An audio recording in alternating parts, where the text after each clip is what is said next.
Uh, it's like I call this meeting to order. Travel gavel.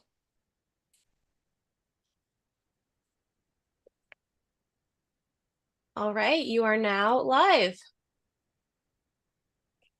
Okay, cool. Well, I call this meeting to order even though I don't have my travel gavel. So I just want to take a moment to recognize that the Halifax Regional Municipality is located in the Mi'kmaq and ancestral and traditional lands of the Mi'kmaq people. The municipality acknowledges the peace and friendship treaties signed in the territory and recognizes that we are all treaty people. So roll call is up first. I ask that you briefly show your face when I call your name and make sure that your mic works, just so we can ensure no tech difficulties once we get further on in the meeting. So first up, look at that. I'm first on the list. I am here. Counselor Lovelace, I do not see. Counselor Kent, I do not see. Sonia, you're here. Your mic works. I'm here. Fantastic. Jane, you're here. Your mic works. Yep. And Liz, I know you're here and your mic works. And then our chair Jackie sends their regrets, and staff we have Tracy. Yes. Yeah, Tracy is in the meeting. Hi, Tracy. Then Amy. Hello. I love Hello. your faces. I love seeing your beautiful faces. Bailey. Hello. And Elizabeth, you are here. Hello, I am here. Okay, so first up is the approval of minutes. Are there any errors or omissions? Yes. Just a typo on my name, Elizabeth. It's just a typing error at the beginning. The Sorry other about that. Yeah. thing, though, I wish Councillor Lovelace was here because I asked her, I couldn't remember what it was that she told us that she had done with Winnie Brown. And so she sent me an email prior to the meeting, the annual presentation of the annual meeting, annual report, and described what she had reported, and it's different than what's in the minutes. So I was wondering, since she's not here, I might just suggest that we defer the minutes, the approval of the minutes, because it was kind of a substantive change. Let me just see if I can find what she said to me. She said, following the discussion, I requested the council support office coordinate a meeting with the HRP on human trafficking for council members. So that's a little different than what That was, is what she told us. yeah, and it's different than what's in the minutes, Elizabeth. So I'll have to go over. We can defer the minutes for today. I can go over the video again. I had previously gone over the video actually when I had yeah, connected with you, Jane. yeah, And I recall. from what I remember, I thought that she mentioned that she had been working alongside Winnie Brown, but from what I remember from the minutes, I don't believe she had spoken about HRP, but a separate kind of learning session that council had taken part in. But I definitely think it's for sure if we want some more clarification on that, I can go back again and watch the video for that. Yeah, I personally think it's a very important item because it's one of the significant events that is a follow-up to one of our learning sessions. And so it just needs to be recorded. Maybe it's a case of both what's in there in the minutes and what Councillor Lovelace. Now, so I think if you wouldn't mind, Elizabeth, just re-listen to that to make sure Yep. that we captured that correctly. Therefore, I would make a motion that we defer the approval of these minutes to the next meeting in May. Okay. And we'll just need a seconder for that motion. Liz, put their hand up.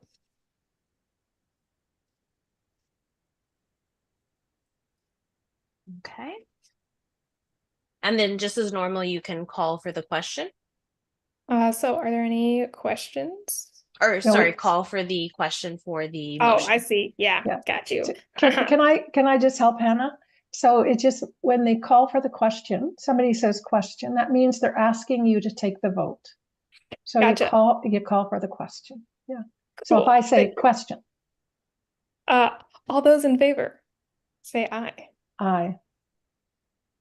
Awesome. Any opposed? Say nay. Nothing. All right, cool. Motion carries as presented. So we'll move the approval of the agenda to next meeting. Which brings us to item 3. She said, hopefully. Yeah. Great. All right. So, approval of the order of business and approval of additions and deletions. Does anyone have any items they would like to add to? Yes, Madam Chair, may I add an item just to speak briefly to the presentation of the annual report to the Executive Standing Committee, which happened after our March meeting. So I just want to report back to the committee about that. Sure, we can add that into item 10. That can be item 10.1. So added items. Look at that, I'm learning. Thank you. Any other additions? Are there any additions or deletions from the clerk's office? There are no additions or deletions from the clerk's office. Okay, and just so this is on camera, there was a suggestion made that we move item 9.3.1, the administrative order 2019, concerning the respecting the Women's Advisory Committee in the Halifax Regional Municipality be deleted, and we wait for the chair's return. However, Jane, I know you want to speak on this, so we are going to keep it in the agenda, and we may speak on it again. If not, we'll see what happens. I don't know. Okay. Thank you. So, call for a motion to approve the order of business as discussed. I'll move So to we'll approve. need That's what I a like to say. mover and a seconder for that, and the motion will be that the agenda be approved as amended. I shall move that the agenda be approved as amended. Thank you, Liz. And a seconder? Thank you, Sonia. The agenda has been approved as amended. All those in favor say aye. Aye. Any opposed say nay. Great. Motion carries. So, item 4, business arising out of minutes. There aren't any, correct? That is correct.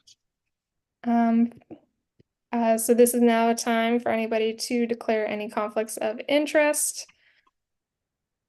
Are there any conflicts of interest within any of the agenda items? Speak now or forever hold your peace. Again, this is where I want to like hit my travel gavel. Cool, moving on.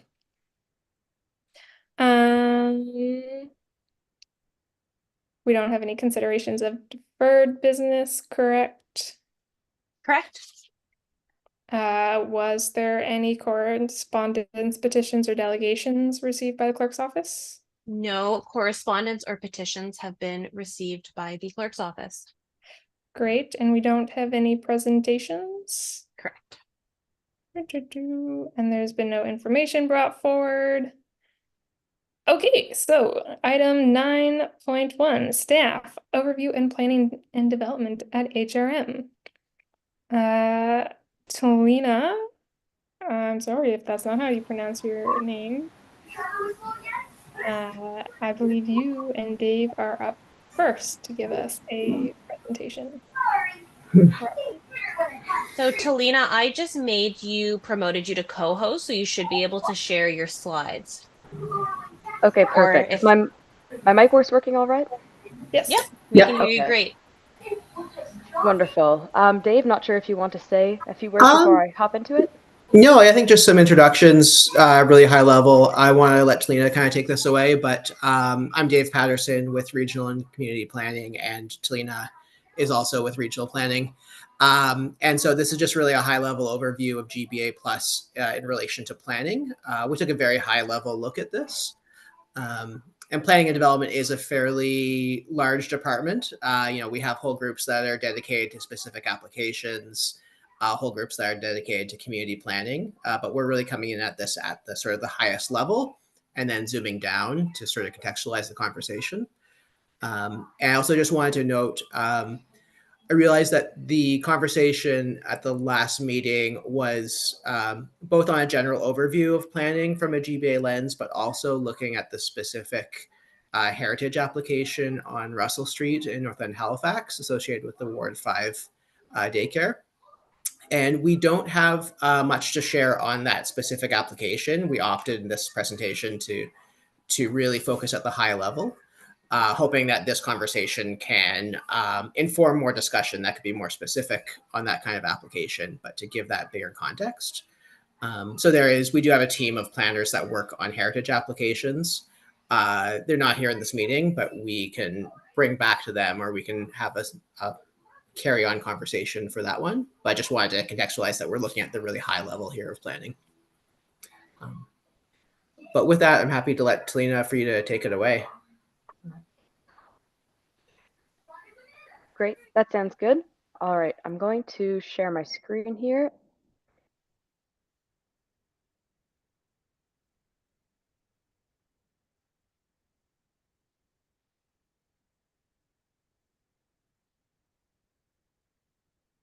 Okay, can everyone still hear and see this correctly? Yep, My screen is looks just the good. presentation. Okay, Yep. perfect. You're good. Okay, great. If anything starts acting up throughout this, We'll let you know. just give me a shout, yes. Alrighty. Perfect. Okay, great. Well, thanks so much for having us. Like Dave said, I'm Talina, and we're both with Regional Planning, and I'll be presenting an overview of the planning framework in HRM and how we use a GBA plus lens in our work. So first, I'm going to do an overview of the planning environment that we work in, and this is important context to explain what we do and the opportunities and limitations to what we can do. Once we've discussed that and how policies and regulations affect land use, we'll move into how planning and development understands and incorporates a gender-based analysis plus lens in our work. And at the end, we'll touch on some of our key collaborators in the world of planning. The presentation moves from broad planning topics into more specific ones involving GBA+, and I discuss the planning framework first because the framework that HRM planning exists in is also the framework that our ability to do GBA+ analysis exists in. My presentation is around 25 minutes or so. We're covering a lot of ground, so I'll try to keep it moving, and we can absolutely delve into some more detailed topics and questions at the end. Alrighty, so first off, the planning framework. So I'm going to explain an overview of the different levels of planning in HRM and how they relate to each other. This is the planning framework that the planning department operates within. And this slide shows the different levels of planning from the provincial down to the community scale. We're going to be returning to this slide throughout the presentation, but we'll start at the top and talk about HRM's relationship to the province of Nova Scotia. So it's important to recognize that municipalities are what we call creatures of the province. We exist because the province created us.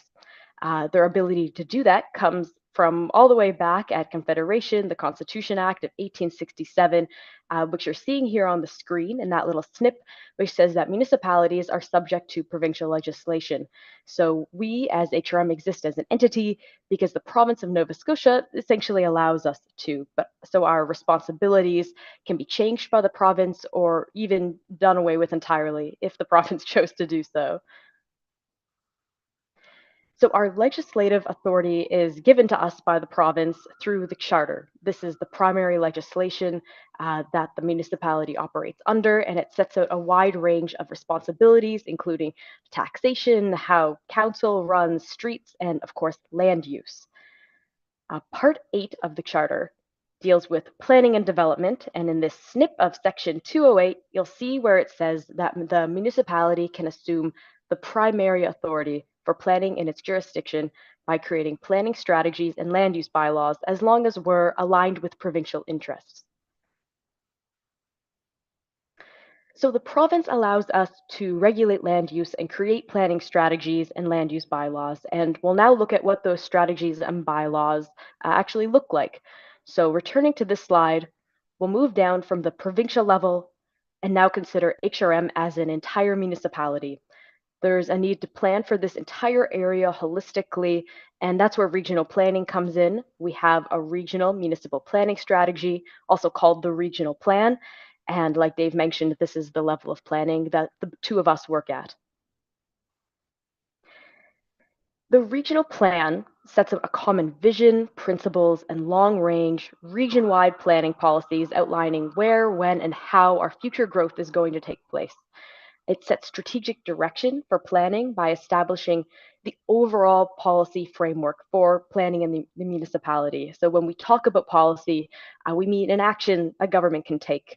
The regional plan takes a bird's eye view of key issues like water and sewer infrastructure, housing, complete communities, environment, transportation, and considers them all together and tries to identify what can be improved and adjusted in the future when considered as a whole. To achieve this, the regional plan gives direction to other plans to create regulations. So for instance, if the regional plan identifies there's a need to better protect lakes and rivers, it can direct other plans to create regulations that will protect lakes and rivers in a variety of ways. The regional plan also sets up future study and research. So sometimes when we take this bird's eye view, we identify topics that need more research before we can start writing any kind of policy or regulations about them. They need a bit more of a focused approach. And so in these instances, the regional plan can acknowledge we're aware of the topic and the municipality should consider dedicating some resources to studying this more in the future. It's worthwhile here to mention the priority plans. These are also big picture plans that impact all of HRM, but they're focused on some of those more detailed topics, and they set long-term direction for decisions and investments and can include things like recommendations for regulations, programs, facilities, and partnerships as well. The regional plan and the priority plans influence each other. So, for instance, the regional plan may identify that we need a thorough project on an important topic. The priority plan is then developed over years with extensive research and engagement. And once complete, the priority plan makes recommendations on how to better address that important topic. And a priority plan can recommend that some parts of the regional plan be changed based on what it learned as part of that process. And so there's a back and forth relationship between the regional plan and the priority plans.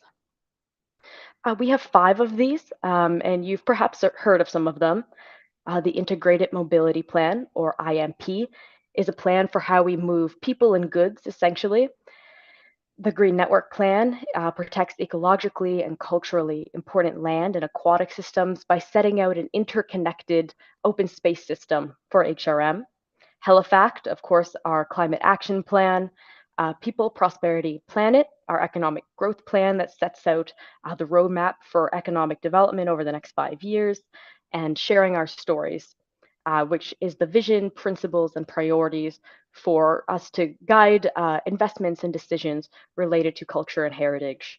And this plan is worth flagging in particular because it is explicitly tied to GBA plus issues, as one of the main objectives of the plan is to expand and improve the representation of equity deserving groups across the municipality, such as Indigenous, African Nova Scotian, LGBTQIA plus community, newcomers, and many, many others. So that brings us back to this slide. We keep moving down in scale. The regional plan deals with the big picture policy for the entire municipality, but there's also a need for planning on smaller scales. And that is where the secondary planning strategies come in. The secondary planning strategy, also called Secondary Municipal Planning Strategy, or SMPS, is a policy document for the community scale. There's 21 different community plan areas in HRM, and those are shown on the different colors on that map. It's worth noting that this graphic is a little dated as the regional center plan isn't shown accurately on it. So the SMPS provides statements of policy for communities in the municipality. While these policies don't commit a community council to undertake a specific project, we can't act contrary to an SMPS. So for instance, we can't issue a permit for a type of development that the SMPS doesn't permit. The SMPS sets out policies, but the charter actually requires that these policies be converted into regulations in a land use bylaw, so the policies can actually be carried out. And again, that brings us back to the regulations. So we have a land use bylaw associated with every secondary planning area. This is the granular level of zoning that most people are familiar with in their day-to-day, walking around their neighborhood or reading the news.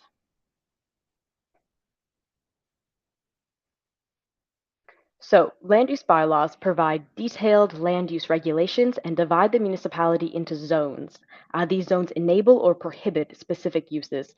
The colors on this map are the different zones in HRM, and the snip that you're seeing is a section from the charter that says that a land use bylaw has to divide land into zones and regulate development. The key here is that we regulate development based on use. So not on ownership or tenure type, whether it's owned or rented. Zones allow a range of complementary uses or uses that are desirable. It's worth noting as well that we can't prohibit development except in really specific cases. So if land is prone to flooding, has really steep slopes, it's marshy, or it's otherwise hazardous for development due to the environmental factors at the site. So this slide is a summary that shows the relationship between these different levels of planning. And there's vertical rectangles that show what each plan can influence. So at the top, there's the province. And this is the yellow rectangle here. So it creates municipalities and gives HRM the ability to govern ourselves as a municipality through the charter. And you can see that the charter influences everything below it. And so the province can make changes to the charter if they want to, and council has to make a request to the province if we want the charter to be changed. For all the other levels of planning, council gets to approve at the municipal level. So regional council approves the regional plan and the community councils approve the secondary plans. And as part of council approval, there's public engagement and opportunities for residents to share their thoughts. And we'll revisit that thought later. Below the charter is the regional plan, which sets the big picture strategic vision for things like where there's municipal water and sewer, transit, important issues like housing and environment. And you can see the green rectangle shows that the regional plan influences the secondary planning strategies and land use bylaws, the community scale plans, but it can't change the charter. It's out of its realm of influence. So now we come to the community level policy and regulations, the secondary planning strategies and land use bylaws. These plans go hand in hand.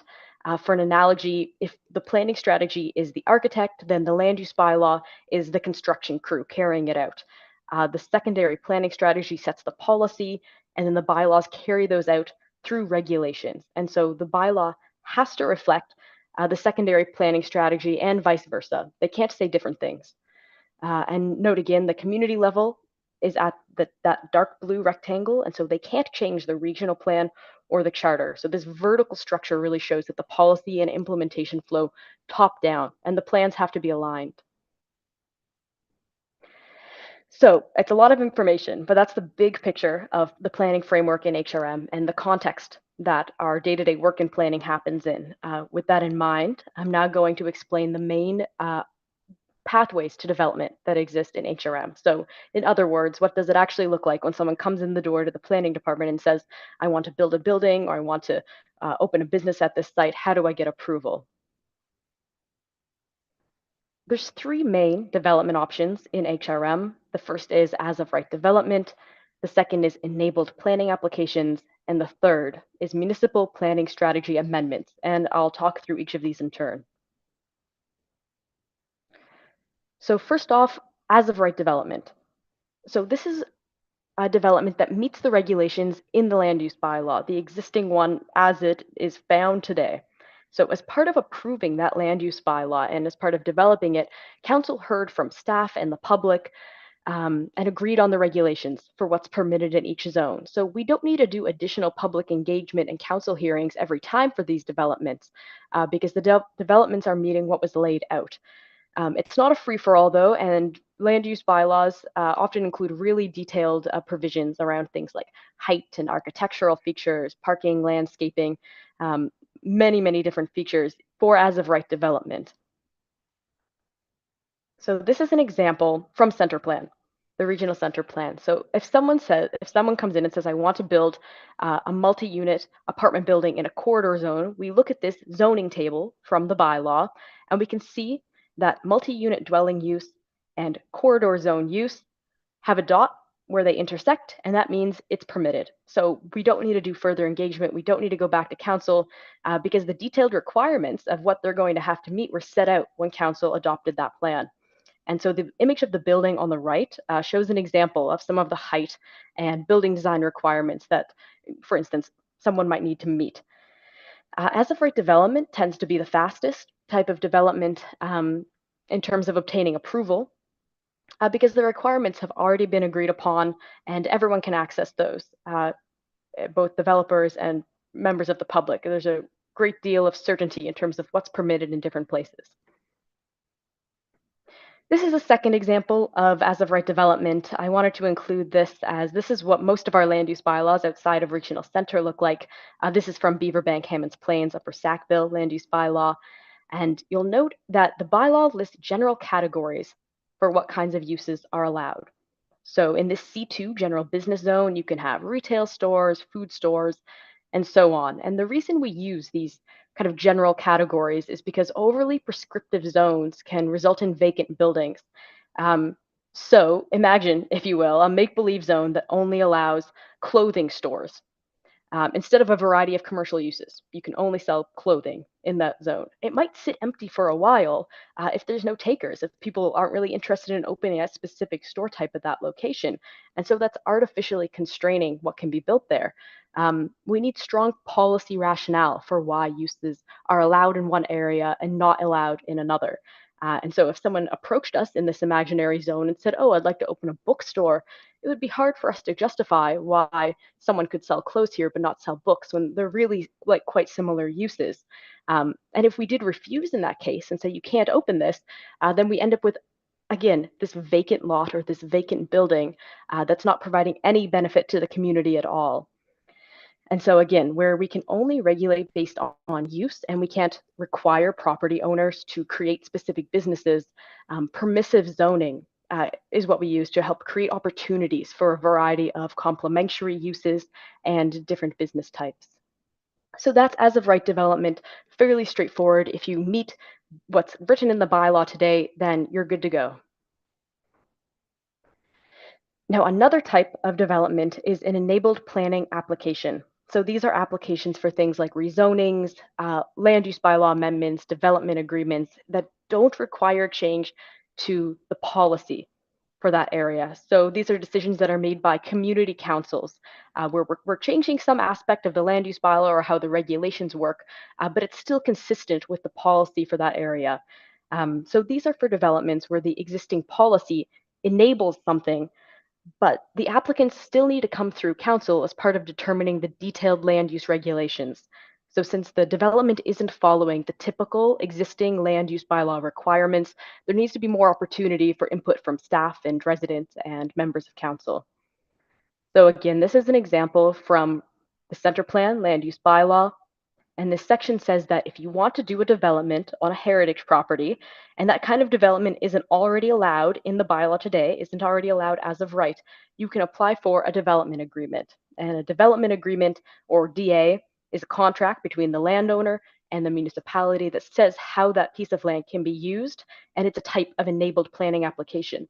So this section says that if you want a DA to build that kind of building, it needs to be done in accordance with policy CHR 7 of the secondary municipal planning strategy. So again, that DA option is enabled by existing policy that's written into the secondary planning strategy. And so if we looked at policy CHR 7, it would list out the different rules and conditions that need to be met for a development of this kind to go forward under that development agreement. And finally, that brings us to the third development pathway, and that's a municipal planning strategy amendment. So this is when the desired use on a property, on a piece of land, it isn't already permitted within the existing council-approved plans for the area. So the policy plans like the regional plan or the secondary municipal planning strategy, the community level policy document. This is a request where you need to change the policy itself in order to proceed. And this is a really significant undertaking. It should really only be considered within the broader planning context of an area and where we think that there's some reason to think that the circumstances have changed since we last adopted and brought in that policy. Since policies are so interconnected, we generally want to avoid one-off changes to policies, kind of cherry picking here and there, since planning considers a lot of things holistically.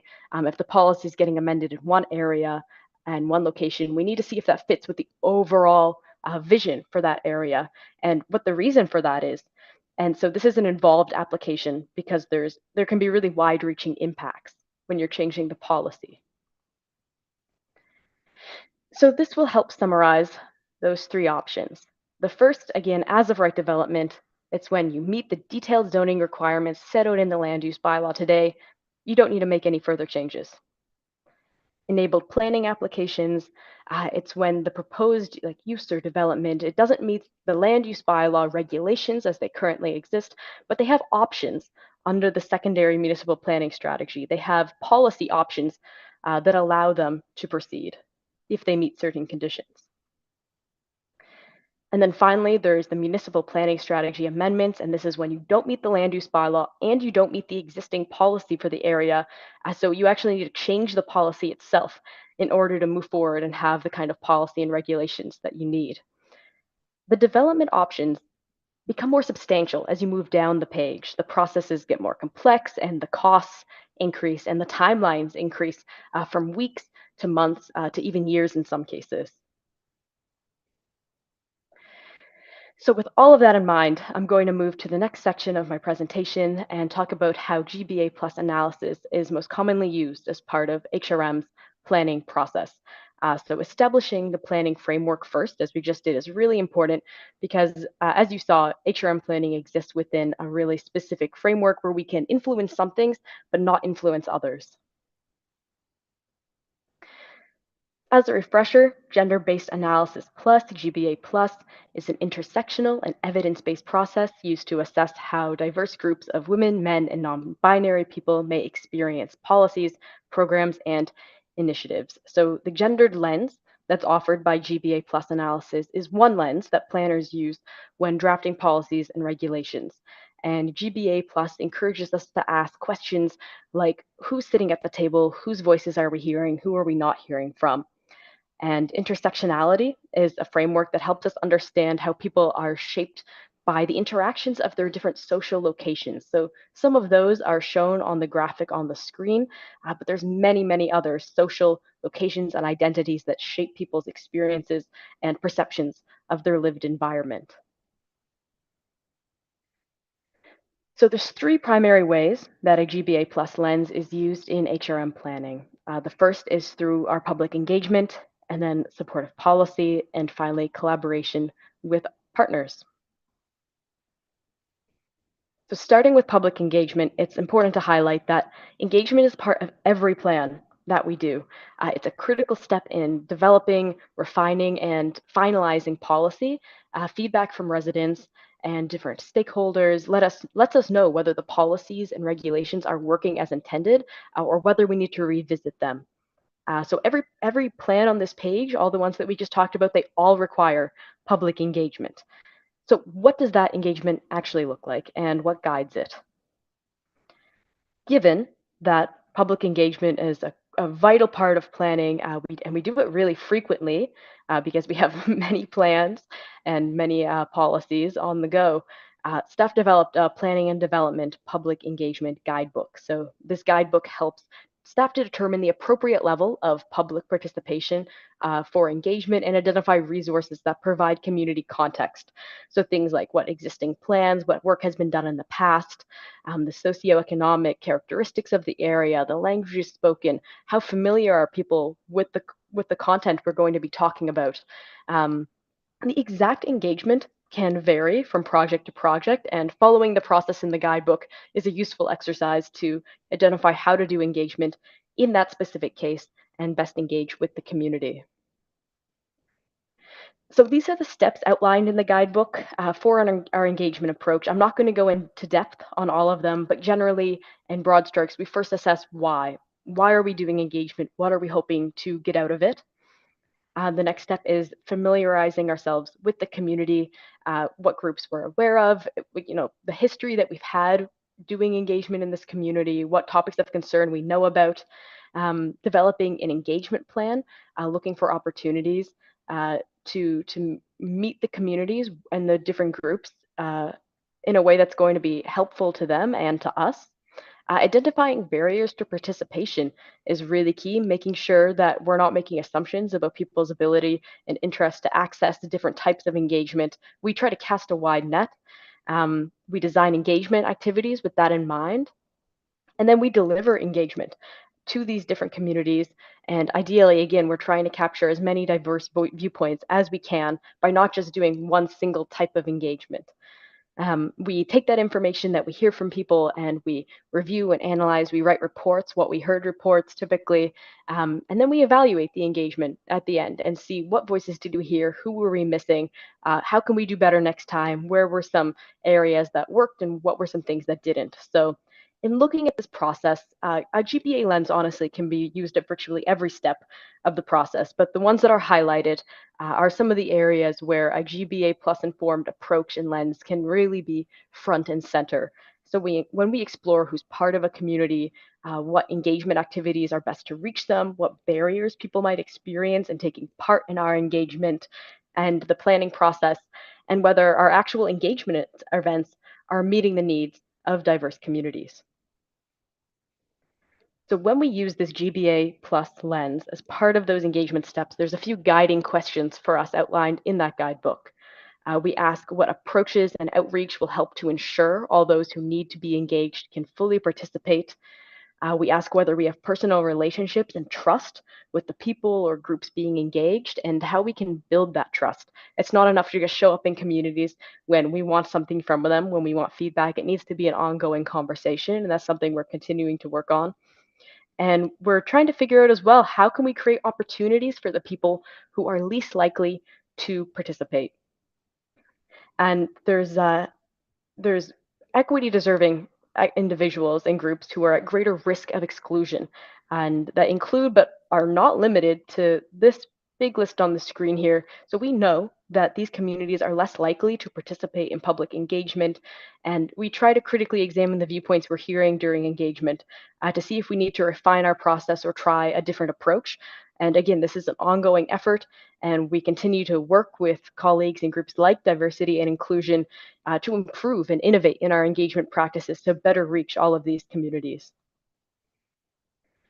So when it comes to actually picking what engagement tools to use, there's many options. The traditional or old school methods of engagement that have been done for many years and honestly do still happen today, they have a role, are things like sending letters to nearby homeowners, putting ads in the paper, having public information meetings. But there has been a big shift in recent years in planning across Canada and in HRM towards using methods that better allow us to consider GBA plus issues. So these are options like more collaborative workshops, meeting with community groups, having project websites and email and phone options so people can explore ideas at their own pace and at times that are convenient to them. So instead of the one opportunity for engagement being a public meeting that happens on a work night, where we find that some people aren't able to attend, for instance, people who work shift work, people who are caretakers, oftentimes women. We try to do engagement in a variety of locations and in many ways. So for instance, in recent engagement that we did, we've attended libraries during the weekdays and we've attended farmers markets on weekends, all part of this attempt to reach people who don't come to these kinds of traditional approaches that weren't reaching the diverse range of communities that we wanted. And so the goal, of course, is to hear from diverse members of community and to make sure that we're able to consider their views and concerns that are being articulated to us. So closely related to engagement is the idea of supportive policy that can be looked at through a GBA plus lens. So public engagement, as we've just talked about, helps staff to identify opportunities to improve policies and regulations as plans are reviewed, and we're continuing to update plans. Many of our land use documents are outdated in HRM, so there's a bit of a process going on now and continuing into the future to update those plans. And as discussed earlier in the presentation, for all of our policies and regulations, we can only regulate based on use. So we want to enable opportunities for positive development and uses that benefit community. So one of the main ways we can promote that equity in our policies and regulations is to ensure a variety of uses are permitted in suitable zones. So for example, policy changes in the past few years have occurred that allow residents in most zones across HRM to keep backyard hens and to add a secondary unit or a backyard suite, secondary suite in their home. And so these align with topics such as improving food security and access to housing. And so again, like we can't require people to keep chickens. We don't assign people a chicken or require people to add a suite to their home, but we create the policies and regulations that allow them to do those things if they want to. So in some ways, we get out of the way and allow people to make changes that are meeting their needs in community. So finally, collaboration is really key to our GBA plus lens. It's really central for us. And we do that by collaborating with a range of partners. This is ongoing. It doesn't just happen when we're updating plans. We speak with a lot of organizations and different levels of government and government departments. And so this includes Parks and Recreation, Community Safety, Halifax Transit, Nova Scotia Health, many others. And then there's groups in community in the business world that we have discussions with as well. That includes nonprofits and our service providers, as well as community advocacy groups and business associations, developers, heritage associations, all sorts. And so we're continuing to maintain and build those relationships, and the perspectives that we hear from those groups and the perspectives that are offered, they add a lot to the planning work that happens in HRM. So to wrap up, HRM planning has opportunities to use a GBA plus lens as a key part of public participation, developing supportive policy, and collaborating with partners. And as I've outlined, all of the steps of the planning process in purple on the slide have opportunities for a GBA plus lens, from regional planning to the community policy and regulation levels as well. And we're continuing to develop and improve our relationship with equity deserving groups and marginalized groups in HRM, and the perspectives offered to us by our GBA plus lens are really valuable ones. So that's it from me. I really appreciate the opportunity to come and share an overview of the work, and we're happy to answer any questions that you might have. Awesome. Thank you so much for that presentation. So starting in the order, Sonia, do you have any questions or comments? Well, I would just like to say thanks to Lena. It was a great presentation. My thoughts or my comments are too, specific and prescriptive. I don't think it's appropriate for this conversation. So, but I mean, for the reason of this call, thank you for your presentation. It was very engaging. Thanks, Sonia. Jane. Excuse me. Yes, I too appreciate your presentation. It was very informative. But I have a question, because I didn't hear how the city, the HRM, makes planning decisions for public spaces like schools. And so how do they decide where a school is going to go? Yeah, so that's an area where collaboration is important with us. So we have ongoing conversations with the Halifax Regional Center for Education, and the location of schools is something that we can't decide at the level of planning that we do. It's something that happens at the provincial level, and so the school boards do their own analysis to help determine where schools should be located, and we share information with them as part of that. So our information like population projections, where we're anticipating housing to go in coming years, we share that information, and then they take it away and they make their own assessments. And so we can't require it to be in certain areas, but we do try to have those conversations and keep that communication open so that they can have access to the same information that we do when they're deciding where to locate facilities like schools.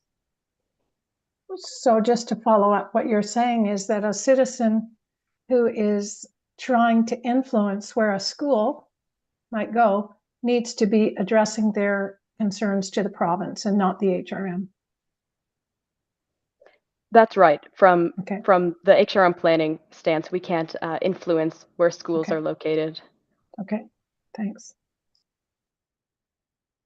Thanks, Jane. Liz. Yes, I knew it.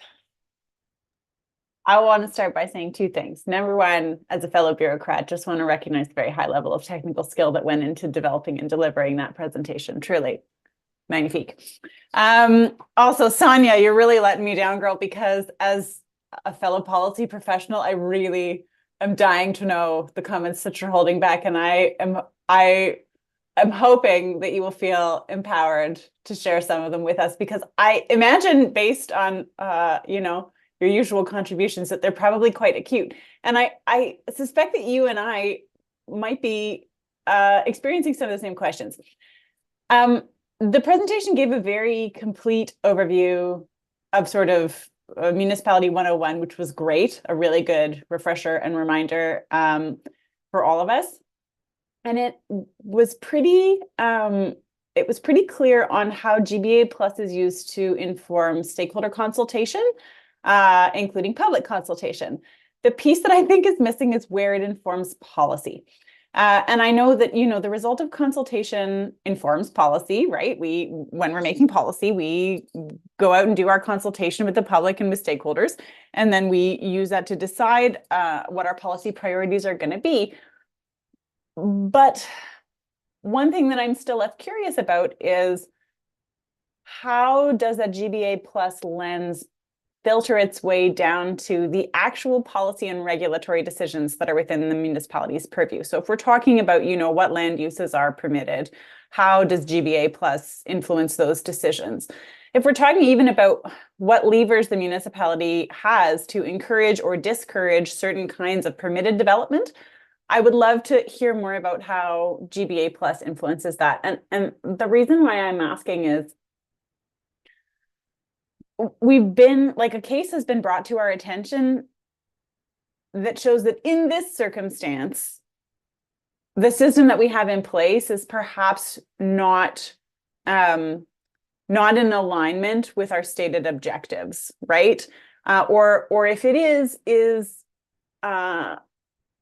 in alignment in a sort of an occult way, not easily accessible to a layperson like myself. Like when we're talking about a daycare closing, and in particular a daycare that serves a community and has done so for a long time, that's sort of part of community life, that's aligned with all of these priorities that we have, like vibrant communities, self-sufficient communities, or complete communities, or whatever terminology we're using these days.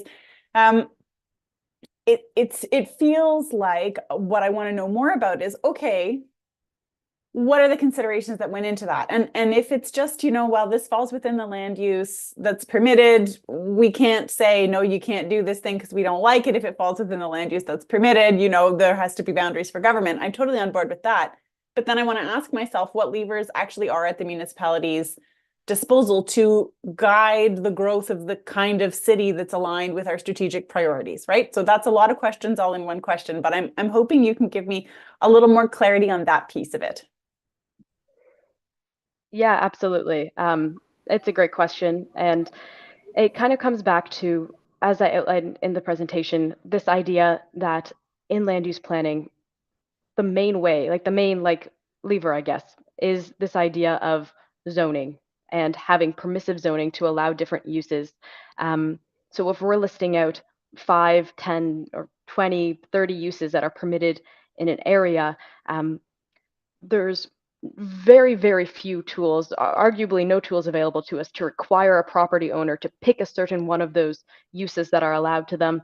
And so part of it from our stance is looking at plans, and Center Plan did this most recently, as many of you will remember, but this is going to be a process kind of being undertaken with other land use bylaws as well, as updating zoning. And so moving away from approaches in the past where perhaps they were overly restrictive, and our understanding of what complementary uses and zones are in complete communities aren't where they are today. Yeah, so in the example, like for instance, of daycares, I can't speak to the exact case, but in broad terms, for instance, daycares are permitted in almost every zone across the regional center, just as an easy example, with the exception of some limits in established residential. But in the vast majority of zones, they're permitted. But something that we hear is that we're not the only level of government regulating something like daycares, for instance. So there's provincial legislation that requires things like a certain number of bathrooms and doors and spaces. And so we can set out the policy and say, this is important to us and we want this to happen here. And when we go out into communities, that's really where we find whether things are working or not. Some of the policy amendments that we make are a result of community members coming to us and saying, hey, I want to do this use in this area and it's not permitted. Why is that? And so we can look at it closer. And so that is why there was a bit of an emphasis on this public engagement idea, because that really is how we find out, like on the ground, if things are working in the way we want them to. But again, in some ways, we're quite limited because we do focus on this idea of enabling uses, and we can't get too prescriptive with it. We can't write zones that only allow a single use, even if that's what we would want to see in that area. We need to leave a little bit of flexibility. I'm not sure if Dave, I noticed you flicked your camera on for a second, if you have anything you want to add onto that. No, well, I think you actually really covered it. Yeah, I think the committee members are also sort of realizing the challenges here, which is the planning typically enables the use. What gets built is more complicated. It really relies on actors, and a lot of our community facilities that are not municipally run are unprotected, and so that's a challenge that we definitely have. I did want to just mention that we do have some tools to extract public benefits through development, which we didn't speak to too much, Talina, in the presentation, but that is something that the committee might be interested in being aware of. In some developments where there's subdivision involved, the municipality can acquire parkland through that process. Also in the regional center, we do have something called bonus zoning, which collects a certain amount of funds on developments when they exceed a total floor area of 2,000 square meters, so about 20,000 square feet. So you're sort of typically your medium to larger apartment buildings. There's an amount of money that goes into a bonus zoning fund, which in recent years the municipality has been using towards grants for nonprofit housing primarily. But there are some tools that we have available to extract public benefits, and we do use those. The focus in recent years has primarily been towards affordable housing in that tool. Thank you, Dave. That's really helpful. Chair, do you mind if I just ask a really quick follow-up? Then I promise I'll leave the rest of the oxygen in the room for everyone else. Thanks to both of you, I should say, for that great explanation. I feel a little worried, to be honest, because, I'll defer my feelings until I ask this question, and then I'll decide how to feel.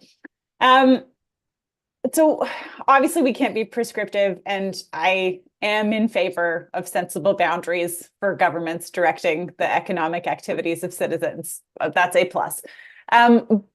but I wonder, do we do anything to incentivize? Because I'm just thinking about, if we're using a GBA plus lens to set these strategic priorities, and then we're saying that when it's time to enact these strategic priorities, and here you could just hear all the bureaucraties coming out of my mouth. It's been a long day at the office.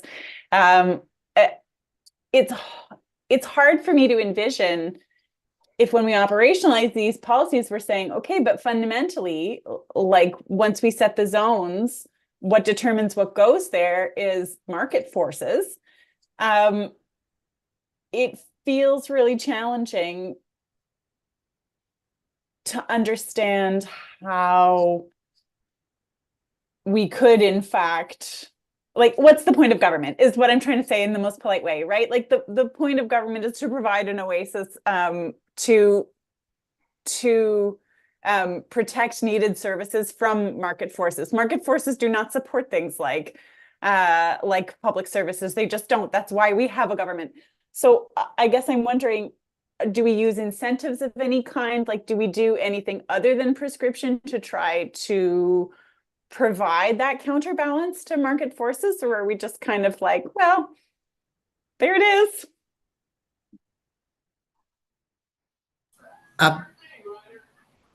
Yeah, I'm not sure how to really respond to that because it's a very broad question. I mean, I think we could have a specific conversation on, say, cultural spaces, or you could say live music venues, or you could say daycares. There's a lot of different topics, and I think that the topic would be a little bit different in each of those. Medical clinics could be another one. There's a lot of uses that the market may or may not deliver through market forces. And the municipality has, a different level of sort of influence in each of those. So in terms of daycares, the municipality doesn't run daycares.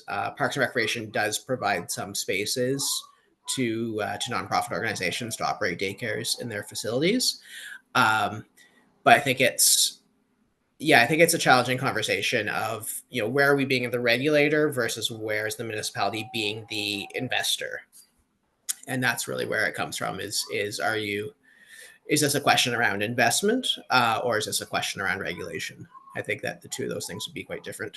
For sure. That's a good framing. And that tension between different visions for the role of government, it seems like it's sort of at the heart of that piece. So that's really a helpful framing. Thank you. Cool. Thank you. I skipped myself on the list accidentally. Liz asked the majority of my questions, but to follow up on the last point, in terms of policy specifically around this, and the fact that the municipality wants to, figure out where they're lining in terms of investment or regulation. If we have a community resource that is like useful, and then a developer comes and buys the land and we're losing that community resource, isn't that where regulation and investment are supposed to both come in hand, especially in terms of policy and supporting the community?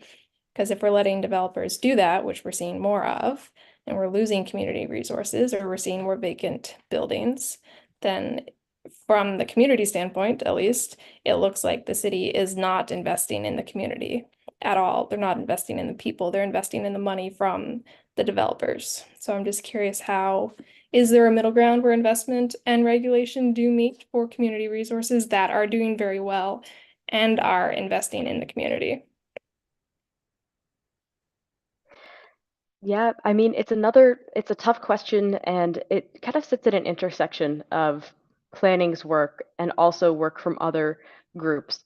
So I think, for instance, work of the Just Food Action Plan, as an example, just to pluck it out of the air, something that has done this really focused work on something around food security. That's something the regional plan identifies. We need to do more on food security. There's areas that don't have access to grocery stores in HRM. They, don't have access to things like farmers markets. So we need to do more. But it's a bigger conversation than just what zoning can change, essentially. And so even if a policy says we shall encourage the use of this or that, or have, policies that, enable it, the main way we end up doing that is through saying, okay, this zone, it can be done in these different places. I think ideally where we have collaboration between different business units and different parts of the organization and with our nonprofit service providers is really where I think we kind of have a bit more like synergy between that. So an example is like funds that we have that we've collected through the density bonusing, where, as Dave mentioned, have been going towards the Affordable Housing Grant Program in recent years.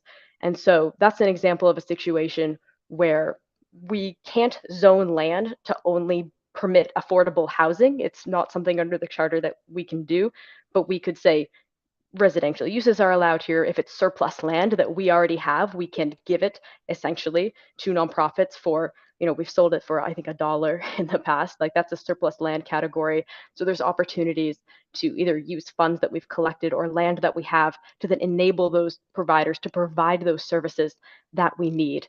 And so in some ways, land use planning sits at a challenging intersection where you can only do so much just through the policies themselves, and you really need that collaboration either with internal departments or with community providers, having those conversations, whether it's with Parks and Recreation, whether it's with affordable housing groups, to see where they're the ones who are out doing the work, where we can support them and enable it.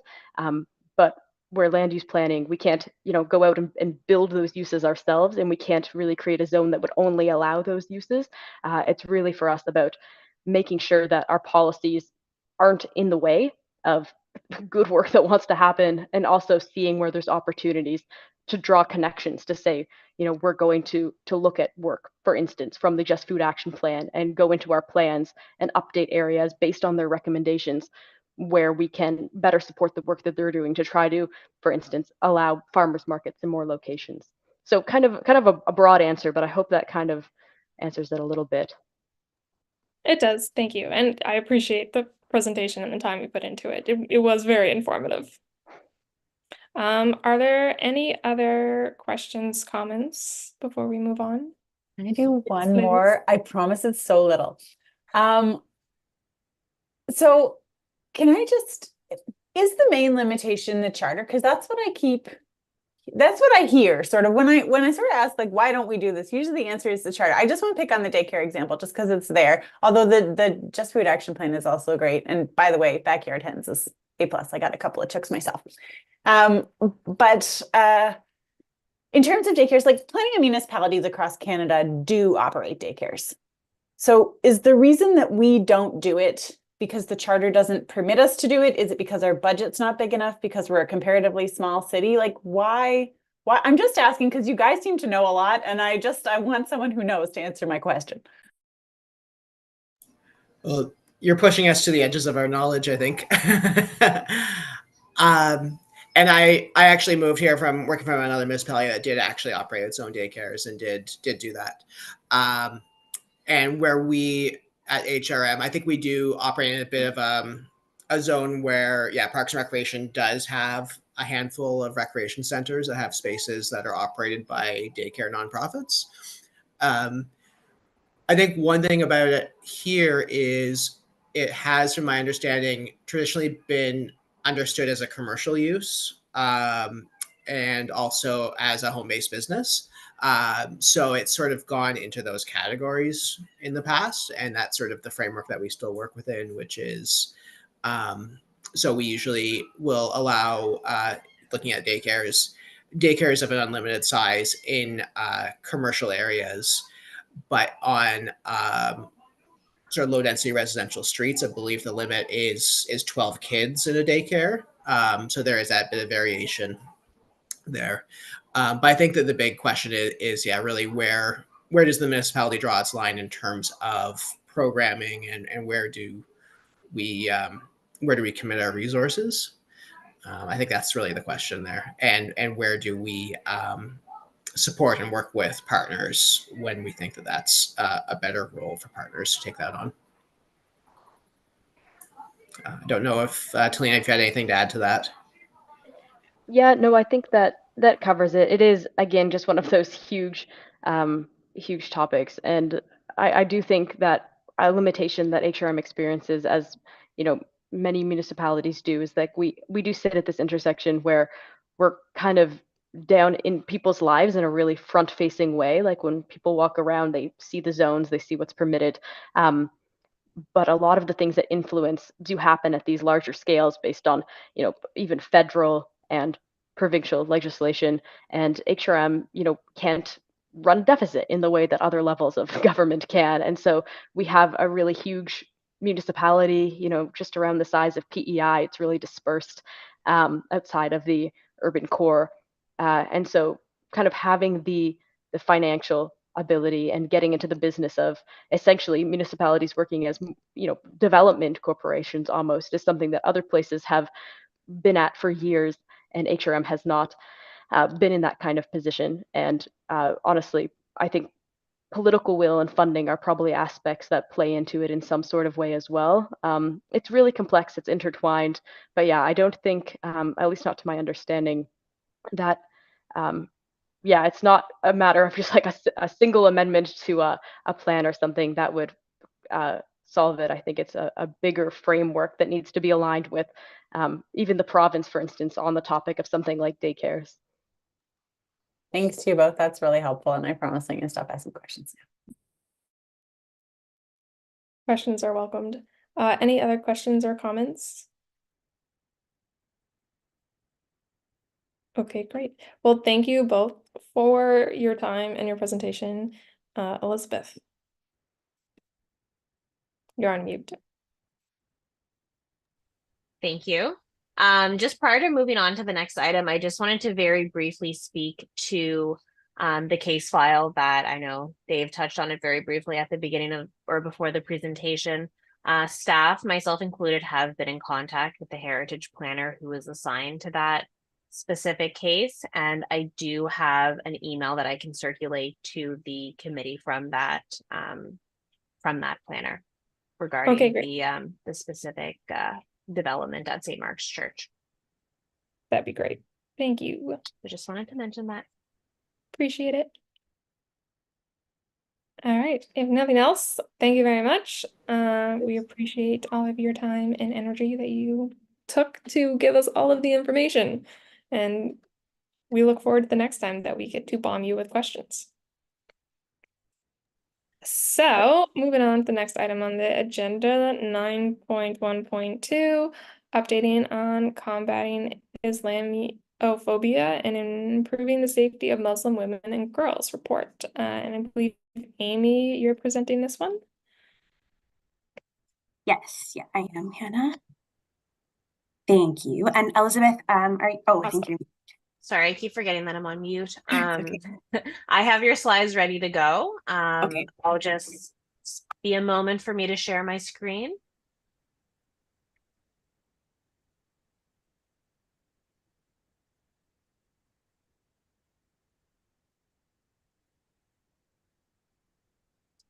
That can everyone see that? Is that full screen? Yep, we're good. Okay. Amy, That's great. take it away and just let me know when you want me to go to the next slide. Okay, that sounds good, Elizabeth. So yeah, thank you so much, everyone, for having me here. With this item, I wanted to give you folks an update on the Combating Islamophobia and Improving the Safety of Muslim Women and Girls report that comes out of a motion that originated from the Women's Advisory Committee. So this just went to the Executive Standing Committee on March 25th. And as you folks probably know, in terms of the past reports that have come out of this committee, it has gone to the Executive Standing Committee, and then next step will be to Council this coming Tuesday, where I'll give actually the same presentation that I am giving to you folks and that I had given to Executive Standing Committee. And then once there's a decision made at Council, that'll be kind of the final approval or whatever comes out of the conversation at Council. And so I'll also provide either through email, or I can just do like a quick note at the next Women's Advisory Committee to give an update on what the conversation happens to be at Council on the report. So with that context, I can start. And so Elizabeth, could you put me on the next slide? Perfect. So as you folks know, this motion was made so on December 13th, 2021. There was an Executive Standing Committee motion that responded to a presentation by Women's Advisory Committee member Haneen Al-Noman. And Mayor, at that time, Deputy Mayor Lovelace, Councillor Lovelace, moved the motion, and it was seconded by Councillor Russell, that the Executive Standing Committee direct the CAO to prepare a staff report that investigates other municipalities' work around anti-Muslim hate and racism, and makes recommendations on potential actions to combat anti-Muslim hate and racism with particular respect to women in Halifax Regional Municipality. Next, please, Elizabeth.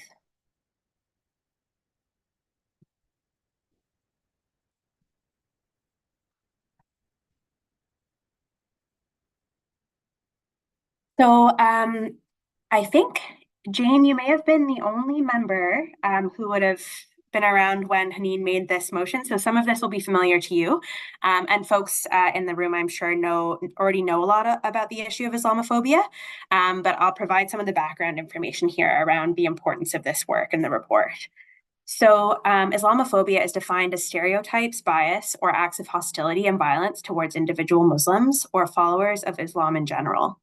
So Islamophobia manifests as individual acts of hate, discrimination, and prejudice, and as systems, public discourse, policies, and practices that perpetuate harmful and discriminatory ideas of Muslim people. And we know that Islamophobia is a serious and enduring issue across Canada and has devastating and lasting impacts on individuals and communities.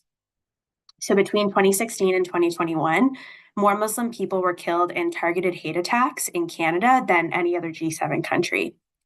And figures released in March 2023 indicate that police-reported hate crimes targeting Muslims increased by 71% from 2020 to 2021 in Canada. And the photos on the side here represent the memorials for two events that have happened, lethal events over the last several years, where in acts of hate and Islamophobia, Muslim people and a family have been killed. So the photos here are of a memorial for the Quebec City mosque shooting that happened in 2017. And then the murder of the Afzal family in London in 2021. So these are events that the impact felt heavily still across the country. Next, please. So as you folks will know, with this motion coming from the committee, there is an intersection between Islamophobia, gender, and other forms of discrimination. So Islamophobia intersects with forms of discrimination, including but not limited to sexism, misogyny, anti-Black racism, and xenophobia. Gendered Islamophobia is one of the most common forms of Islamophobia in Canada, according to a 2023 report from the Standing Senate Committee on Human Rights. And Muslim women and girls who wear visible indicators of their faith, such as the hijab or the niqab, experience increased vulnerability to acts of discrimination and Islamophobia. Next, please, Elizabeth.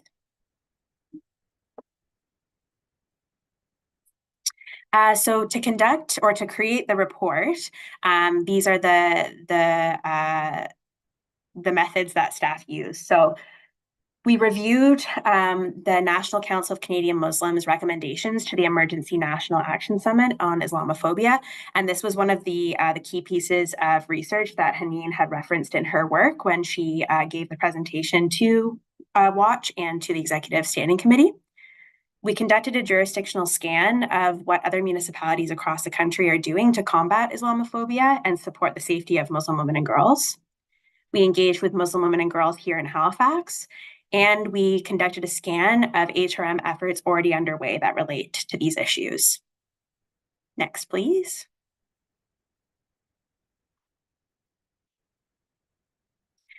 So the key themes that we found in the jurisdictional scan, the key actions that other municipalities are taking are collaborative public education campaigns, supporting community-led initiatives focused on anti-racism, safety, equity, inclusion, and building connections across different communities.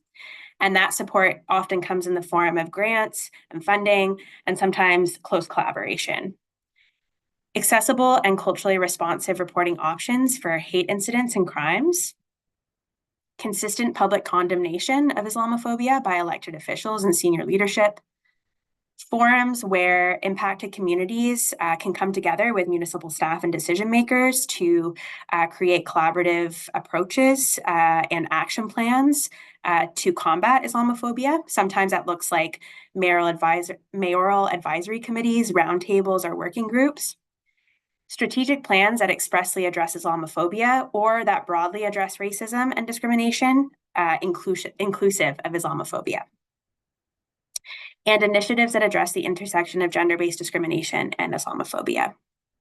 And this is just a photo of one of the examples from the public education campaign that Toronto conducted. And this is part of a regular project that they have called Toronto for All, but this specific campaign focused on Islamophobia. Next, please, Elizabeth. So as I mentioned, as part of the writing of this report, staff engaged with nearly 100 Muslim women and girls across Halifax who shared their experiences, insights, and perspectives in engagement sessions that were hosted with the following community partners. So we hosted a session at Halifax Central Library with support from the Pakistani Canadian Association of Nova Scotia, Kearney Lake Masjid, which held both a women's and girls session, Dartmouth Masjid with support from the Bangladesh Community Association of Nova Scotia, and Al Baraka Masjid. And in these sessions, participants shared their experiences of witnessing or being targeted by Islamophobic acts, and also generated ideas for action that could contribute to safer, more inclusive, and accessible municipal public spaces for Muslim women and girls.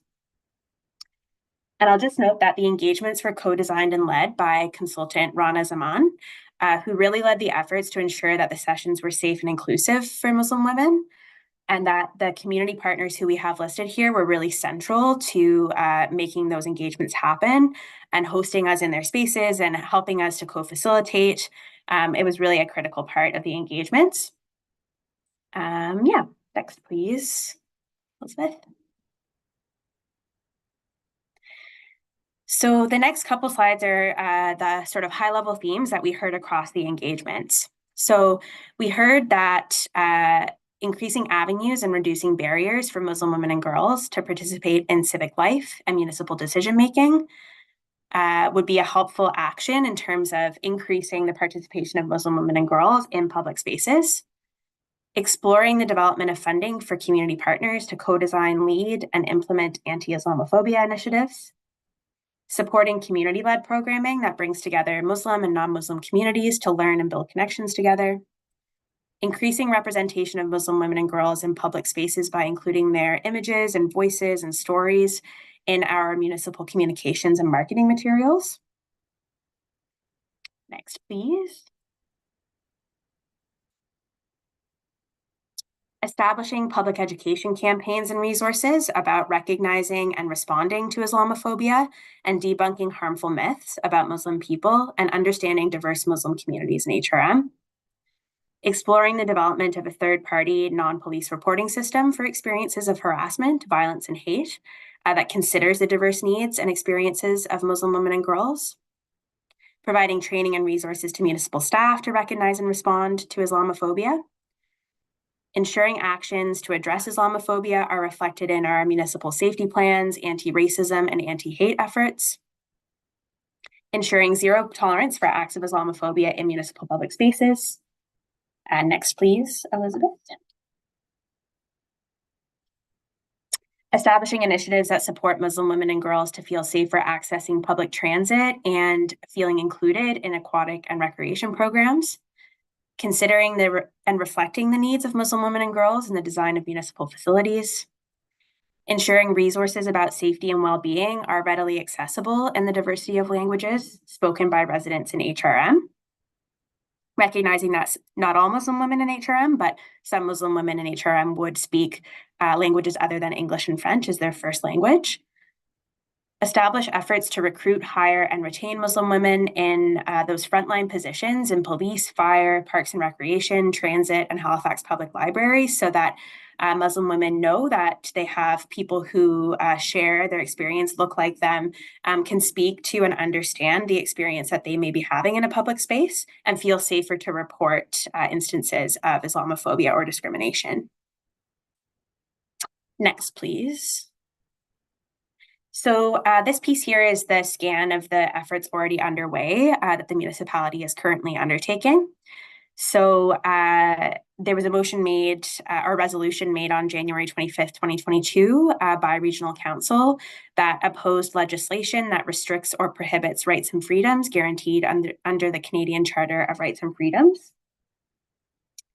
There's been quite a bit of relationship building and collaboration between particular business units and Muslim organizations in Halifax. So two key examples of that are Halifax Fire and Umma Masjid have worked very closely together for several years now to connect their staff with the masjid and learn together and make changes to the way that they do service to better serve the Muslim communities across HRM. And HRP's work in building relationships in terms of shaping their hate crime unit. The diversity and inclusion framework and champions table, the implementation of the Safe City and Safe Public Spaces program, the public safety strategy, the anti-Black racism framework, all of these key municipal frameworks and strategies speak to some of those intersections that I mentioned in the beginning that Muslim women may be facing in their lives. There's been efforts to diversify Halifax Public Library's collection. DNI has led the development of intercultural competency training development and rollout. And then there's been business unit specific actions. So certain teams who have made decisions about their workspaces or certain events that they'll run with their teams for folks to learn more about their Muslim colleagues and provide spaces like quiet prayer spaces or accommodations during times like Ramadan. And the municipality is currently developing a multilingual policy. Next, please, Elizabeth. So in summary, in doing this work and engaging with Muslim women and girls locally and looking at what the municipality is already doing on this front, staff found that there are several municipal efforts underway that align with actions identified in the Emergency National Action Summit on Islamophobia, the jurisdictional scan, and what we heard in those engagements. And these initiatives are critical and contribute to combating Islamophobia and supporting the safety of Muslim women and girls. But the municipality lacks a coordinated and coherent approach on this work. So it was identified that there is a need to develop an intentional, strategic, and collaborative approach toward combating Islamophobia and the disproportionate impact it has on Muslim women and girls. Next, please, Elizabeth. So these are the recommendations that came through in the report. As I mentioned, we had just presented to Executive Standing Committee on the 25th, and these recommendations will go to Council for their approval this coming Tuesday. And the recommendations read as follows. So 1, strike a working group of municipal staff to create an action plan to combat Islamophobia and improve the safety of Muslim women and girls, incorporating the findings from this report. Direct staff to explore potential sources of funding from provincial and federal government to support this work. And direct staff to return to Regional Council to provide a supplementary report on progress made and resources required for further implementation. And that's next slide, Elizabeth. And that's it. Thank you so much, folks. Yeah, happy to take your questions. Awesome. Thank you, Amy. Sonia, you're up first.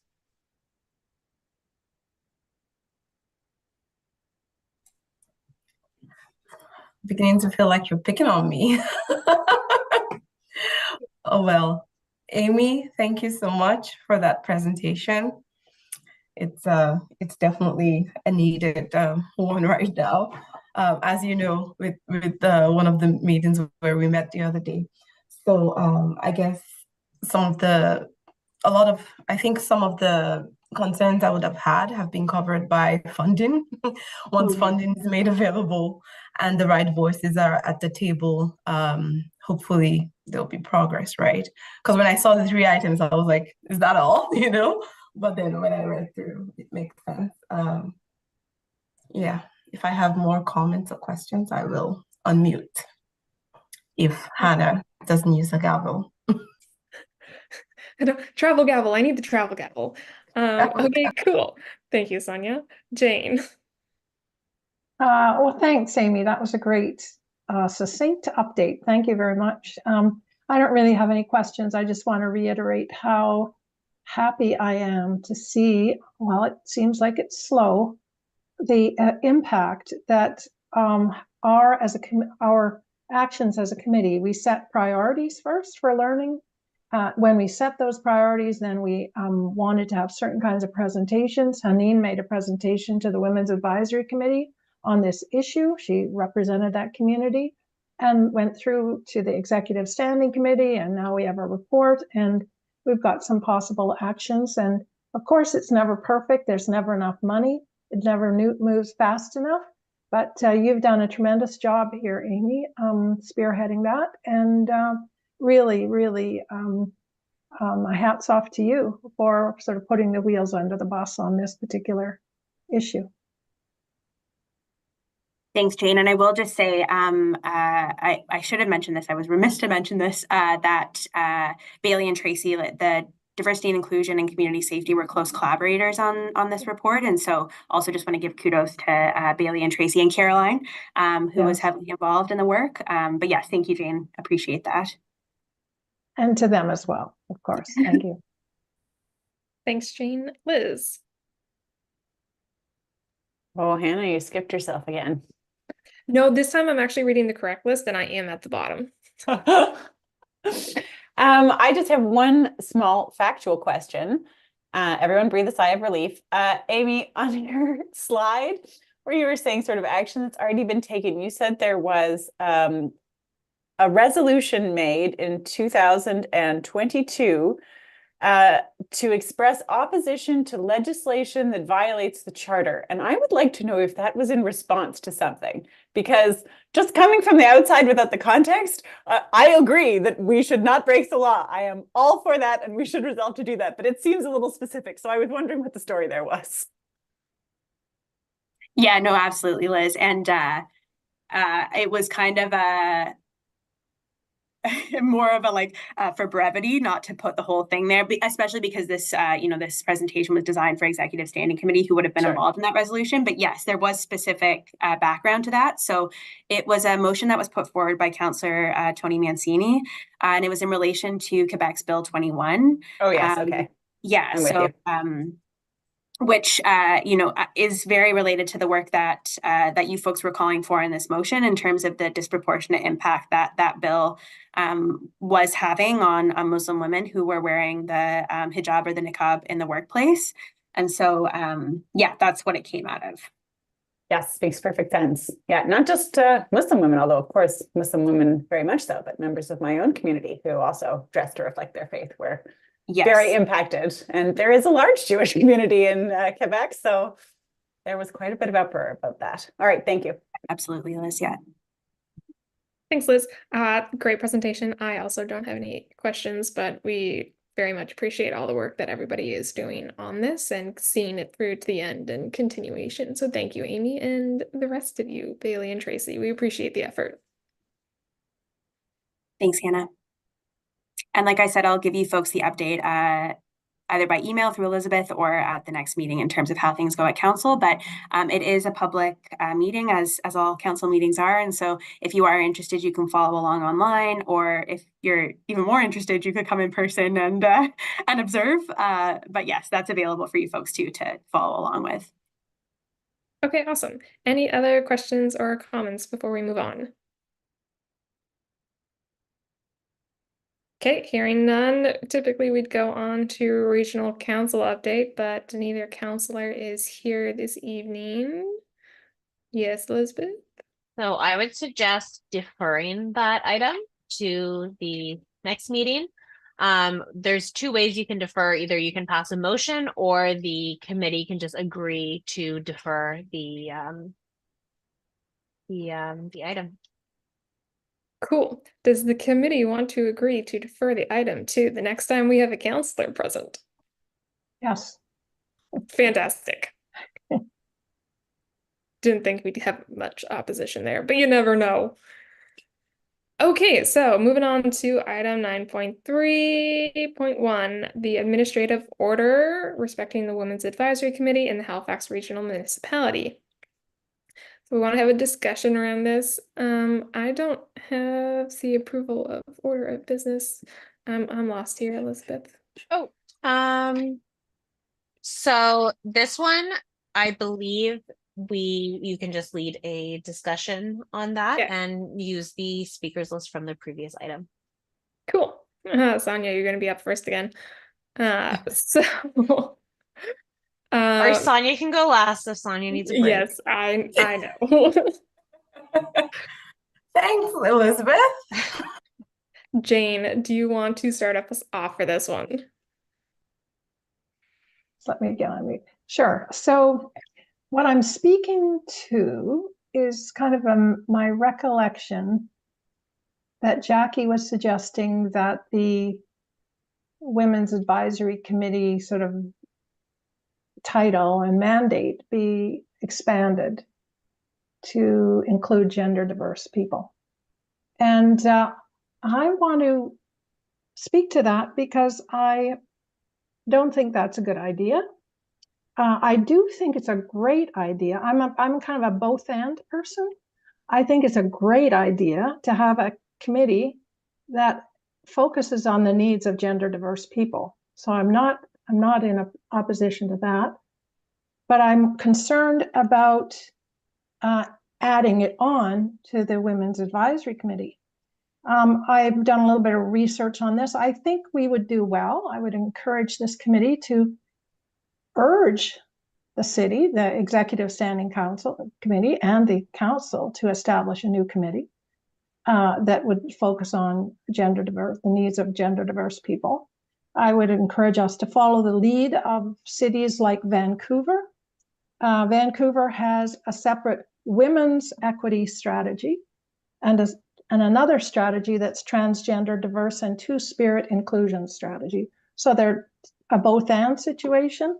Toronto is the same thing.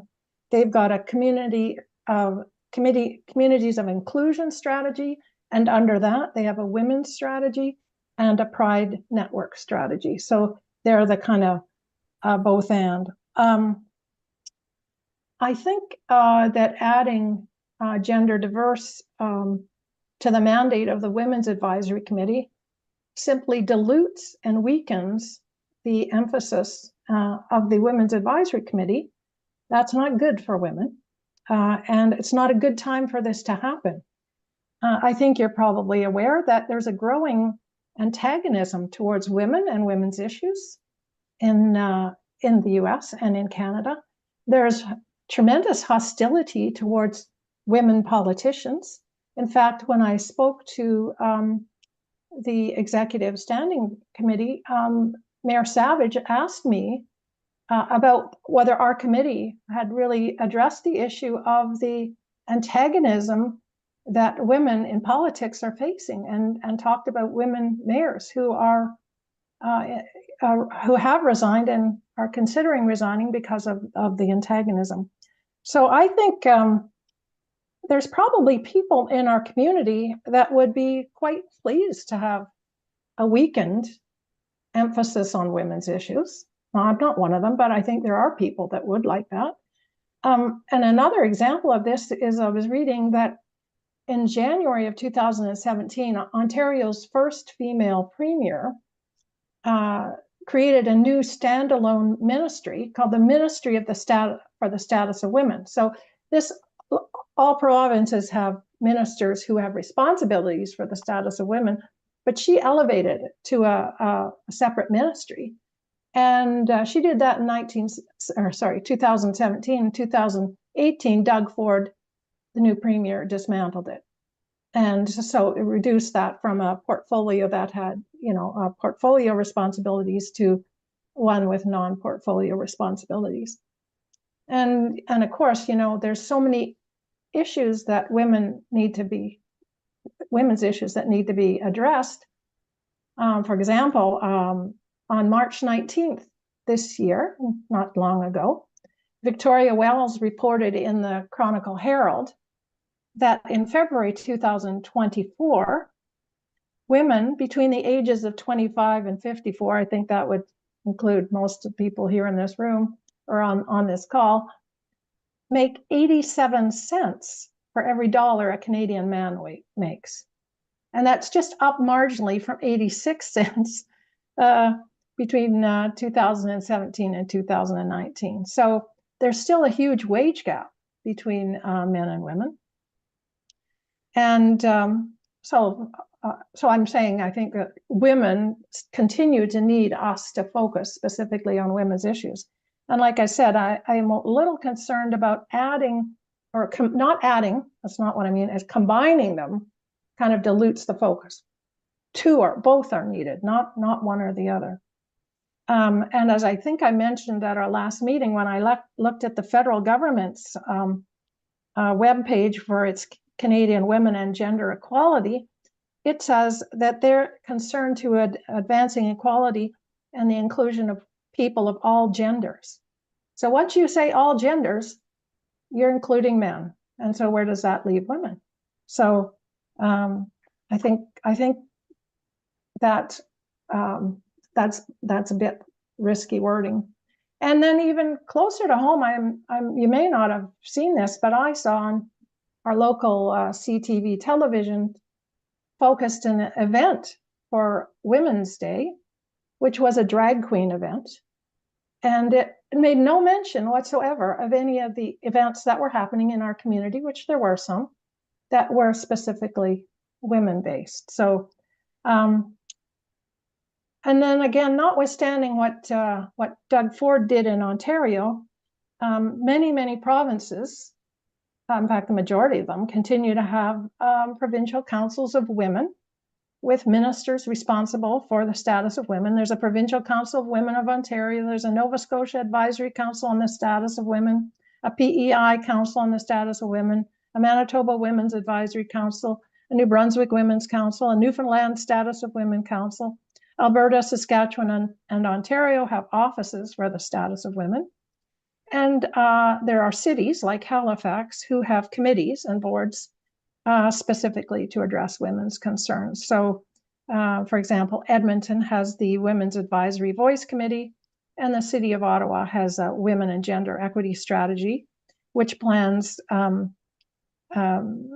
aims to integrate the needs of women and examine issues with a women and gender lens, much the same as what we do with the Women's Action, our Women's Advisory Committee, sorry. So bottom line is I would just encourage us to not abandon women by adding another group to our committee, but speak out strongly in favor of the city creating another committee that supports the needs of gender diverse individuals. Okay, thank you, Jane, for your comments. Liz, would you like to go next? I'd love to, Hannah. Thank you. I'm going to choose my words very carefully. I think it's unfortunate that we're having this discussion without our chair, who is the person who advanced this item. Jane, I like you and I respect you, and I hate to be on the other side of an issue from you, but I could not possibly be more on the other side of this issue. And here's why. I want to speak to a couple of specific points that you've made, and then I'd like to advance something for consideration to my colleagues. I'm going to go in reverse chronological order. So, advancing equality of all genders. One of the criticisms that's frequently lobbied at feminism, which I think is an invalid and unjust one, is that feminism advances women at the expense of men. I would hope that everyone in this committee feels as I do that that's not the case. But when we say things like, if we are trying to advance equality of all genders, it leaves women behind, I think that really gives fuel to that argument. If the genders are presently unequal, with men being advantaged over women, then advancing equality between genders surely advantages women. And if we think about people outside the gender binary, and I want to note just for language that I understand that this is language that's used by the municipality as so many other government organizations, but I really resist the use of the term gender diverse people. The word diversity is a really problematic one for me because diversity means differences between individuals within a group. An individual can't be diverse. There are certainly people outside the gender binary who identify as belonging to more than one gender, and they are probably the only exception to that rule because they are gender diverse. They got a bunch of genders in there and God bless them. But in general, people who are outside of the gender binary have a single gender identity that is just not man or woman, and that's not diversity within a person. I'm one person. In the same way that people of color are not diverse people, they are people of color. And we have diversity when we include a lot of different kinds of people in a group. So I really resist the use of the term gender diverse, although I recognize that it's in common parlance, but that's just my little nitpick. But the idea of gender equality means that within a gender diverse group, every person should have equal opportunity. But I want to recognize that equality of opportunity is really hard to slice. So Jane, when you're talking about the gender pay gap or gender wage inequality, yes, it's true that as a white woman, I make less than a white man, but I make more than a Black or Indigenous man statistically. I make more than a lot of people. I'm a federal public servant. My salary is a matter of public record. But that notwithstanding, like if you look at that tranche, yes, white women are disadvantaged with regard to white men, but they are advantaged over Black men and over Indigenous men in economic earnings. So what are we to conclude from that? Are we to say that race is the most important factor that determines earning potential? Well, no, because if you look within racial or ethnic categories, women are still disadvantaged relative to men. I think what we draw from that is that actually these identity pieces are really complicated. And that when we try to determine our actions based on identity factors, we first of all have to deal with many challenging lobbied accusations of identity politics, a term that nobody understands, but everyone likes to use. But also we lose sight of what the issue is. Like, what is the problem we are trying to solve? If you even look at that administrative order, and I experience tremendous frustration when I read it because I understand what it's getting at. I understand where it wants to go, which is to redress an inequality that exists in our society. But the purpose and objectives of the committee are so vague, they don't speak to an actual goal. And that's what makes it so difficult for us to do things like make a work plan, because we don't actually know what we're trying to do. And I think that's actually our starting point, is I think we need to have a real discussion, a fulsome discussion, a discussion that includes our chair, who uses they pronouns and gets addressed as Madam Chair every meeting per the rules of our procedure.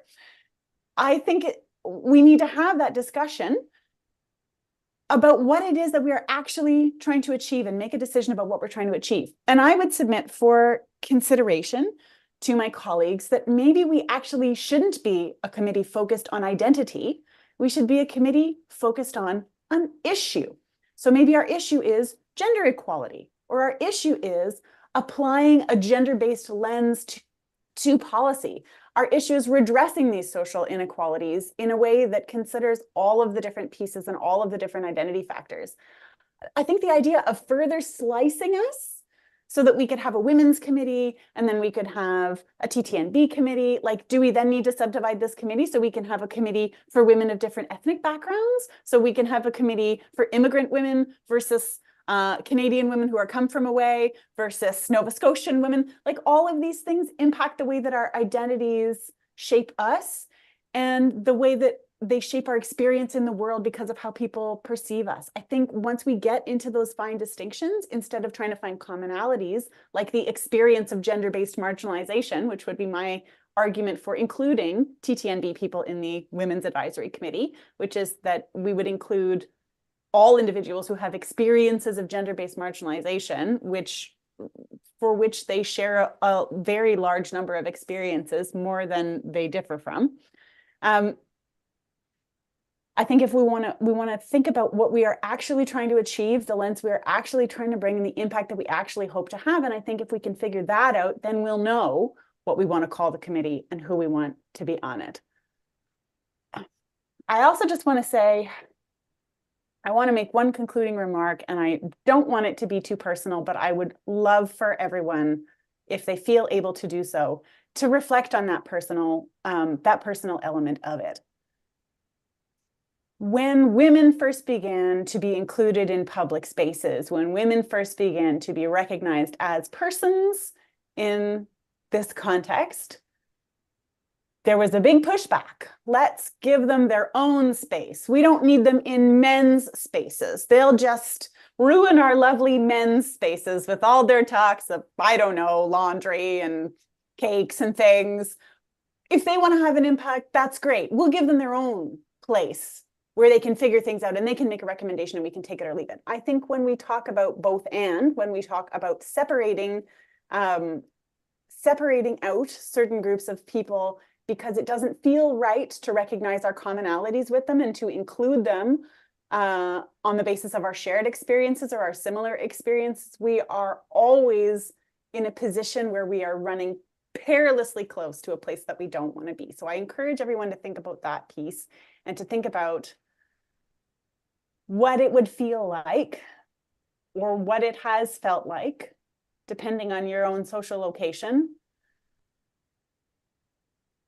to be saying, actually, I think I'm quite a lot like you, and I think I'm experiencing quite a few of the same issues you're experiencing, and to be met with, yeah, but you're not like me enough, so you can go to that committee over there. Thanks. Thank you, Liz. Sonia, would you like to go? Those were two very strong. This is why I asked you if you wanted to go, because I also have some feelings. That's what you're asking. You're not telling me. There's no travel go along me. This is an ask, not a tell. To be honest, I mean, I honestly appreciate I can go now, Hannah. I mean, we're a family, so I appreciate the comments that have been made. Both very strong points. I'm gonna do what my kids do. They're very diplomatic. When you say, "Are you mommy's boy or daddy's boy?" They say both. But on a more serious note, Jane, thank you for the submissions you made and all of the research that you did. We all recognize that there's a lot of sense in what you said. And thanks, Liz, for your comments and the points for us to reflect upon. I think when it comes to, I'll use the word gender diverse, conversations, I'm not the first to raise my hand, because in the space that I work in, I mean, to make a comment or to start an argument, not an argument, but like to make points, I like to listen and just take in, I like to do a lot of taking in. Just because as a person of color, I do understand what it means to be included but excluded. And so I'm always more careful to think about how I can call in rather than call out things. I don't feel 100% comfortable that we're having this discussion without our chair who put it forward. It would have been great to have the conversation with them in the room. And so that's really why I hesitate, because I would love to hear their comments. And while both people who have spoken before me have made really solid points, it would be great for us to actually respectfully wait for our chair to be here. To really, and I know, Jane, you said you might not be at the next meeting, so yeah. Yeah, I think the only two things I was thinking about as you both spoke was, the challenges with what addressing intersectional issues could be in the gender diverse committee, the struggle that we could definitely see. And also, I was also thinking about the potential for tokenism, where, there's no adequate consideration of the power dynamics that would be if we do, follow the can I call it the recommendation as is? So because I have these two sides of thoughts going through my head, and honestly, this is the first time I'm, looking at this conversation. I didn't do any pre-research to it. I would love to say I am very much in the middle until I feel like I have more convincing or stronger, how do they say it? Stronger arguments, but especially after hearing from our chair. But I want to thank the two people who have commented already, and I do see the points in both. But that's where I'm going to leave it, like my kids, in the middle. Hannah, could I just say why I spoke? Yes. So I'm not going to be part of this decision making, right? Yes. You understand? I'm done. I'm gone, and I wouldn't likely be part of the conversation when the chair is here. I didn't assume that this is going to replace the conversation with the chair. I just wanted to have the opportunity. The item was on the agenda. I did want to have the opportunity to express a point of view, which may not have been expressed by anyone else. And so that's why Sonia, I don't think that you should think that anybody was expecting you to make a decision or to even have an opinion. It was me that wanted to express an opinion and leave that with you. And I appreciate, Hannah, very much that you have allowed me that opportunity. Thank you, Jane. Yeah, I was gonna start, and I'm sorry, that's on me. I should have prefaced going into the conversation why we were having the conversation, so that's a learning point on me for future note. I do agree that this conversation was not going to be a one night. I had no intention of ending my point of view on this conversation with this is the final say tonight, as our chair is not here. I also think that this needs more than 15 minutes on an agenda, because I think it's an important topic, and I think there are issues raised on multiple fronts that need to be addressed and that go a lot deeper than the renaming of a committee. Personally, I've been at both ends of the spectrum and have had conversations both with Jane's point and with Liz's point. I'll bring personal anecdote into this. I work for a Black Canadian organization, and I am a white appearing woman, even though my family roots are from Black Nova Scotia. When I walk into a room, I get met with, "Why are you here? You're not like us." And I grew up in a community that was like them, and that is like them, and my family looks like them. I just happen to get the white genes. So I appreciate not nitpicking to a point of identity, and kind of where Liz was coming from in that front is that if we continue to further divide in terms of naming and things like that, then we're missing the point. To that, I don't think the naming of the committee is what we need to be concerned about right now. I think what is the committee doing needs to be our top priority, and I think when we have the meeting and this conversation again with our chair, I know Jane, you won't be there, and so I do appreciate you making the points and for us being able to have this on record and take it into the next conversation that we have with the chair. Because when I joined this committee, I thought I was joining a committee that had like strong policies, procedures, what we were going to do. And after I've been on it for a while, and I appreciate all the work that the committee has done and where we're going and the conversations we're having. And I think we finally hit a point where we're ready to take things up to 4th or 5th gear. And we've established a lot, and we're coming out of COVID. And so we have a little more room to do things, and I'm excited where it's going. And I think there's a larger issue at hand within the committee that we need to figure out and sort out before the idea of renaming even comes near the top of the list.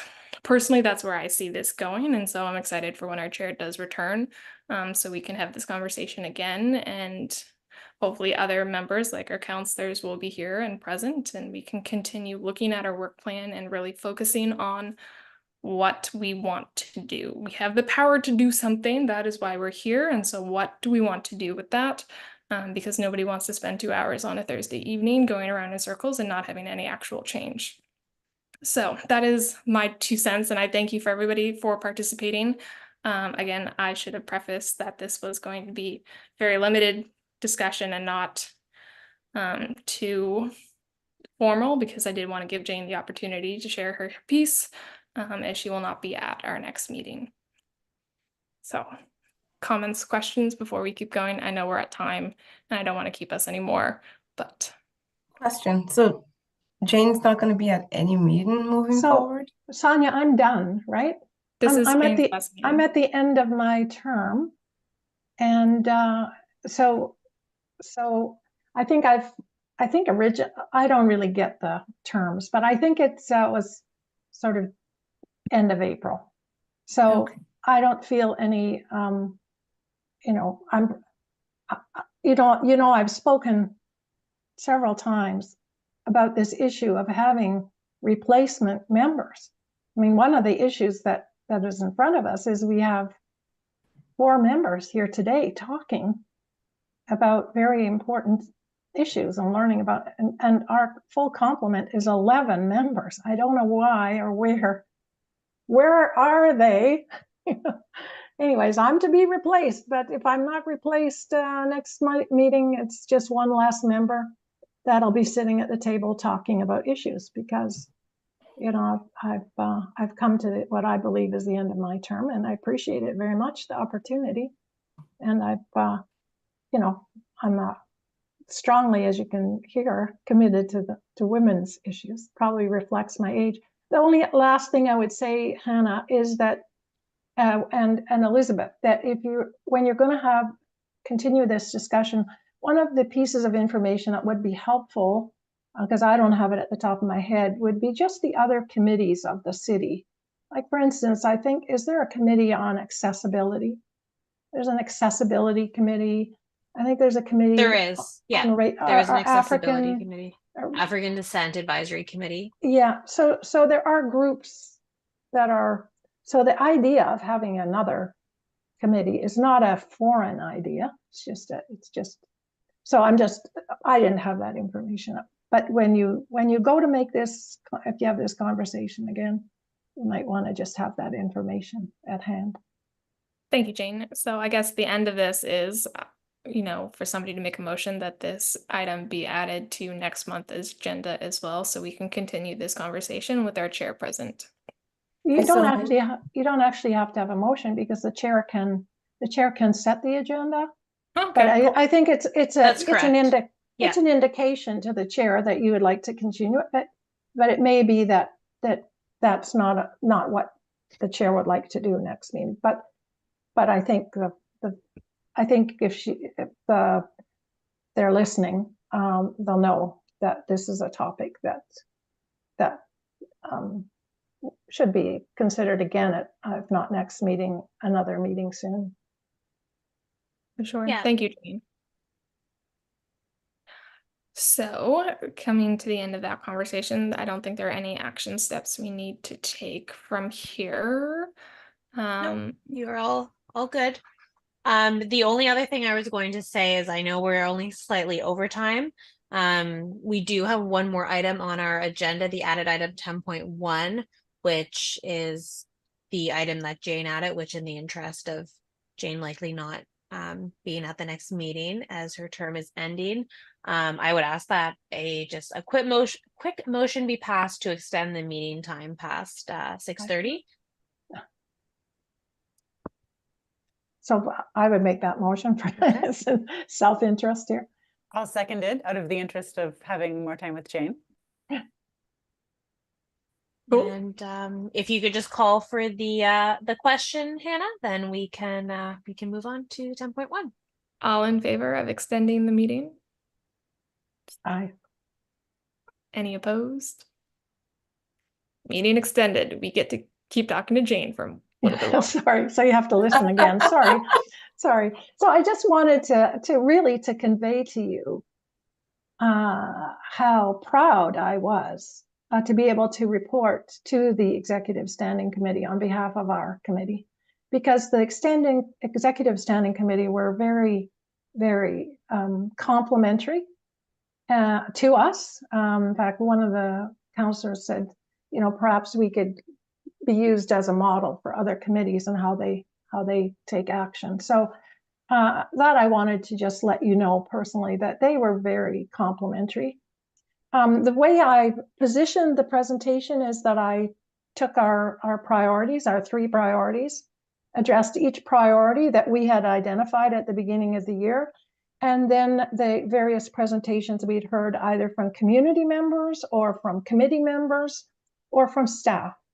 And really, it was very evident how our committee was able to give voice to women. When you think of it, there are women, for instance, like Winnie Brown or the women from Akuna, just as 2 examples, who are able to speak at our meetings, and their voices go far beyond our meetings because these meetings are virtual, right?